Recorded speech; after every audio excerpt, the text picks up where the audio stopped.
Magandang umaga Pilipinas, ako po si Saidamin Sarip at narito ang nagbabagang balita sa oras na ito. Mga kababayan, kumpirmado na ang paghihiwalay ng sikat na magka-love team na si Catherine Bernardo at si Daniel Padilla o mas kilala sa DJ. Sa isang IG post, sinabi ni Catherine na sinubukan pa nilang ayusin ni Daniel ang kanilang relationship pero kailangan na raw tanggapin na hindi na nila may babalik sa dati.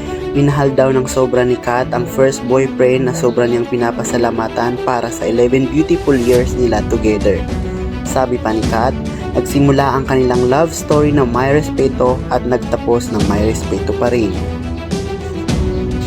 Alam daw nilang masasaktan ng fans gaya nila pero hiling nilang suportahan at samahan sila sa healing process at pag-move forward.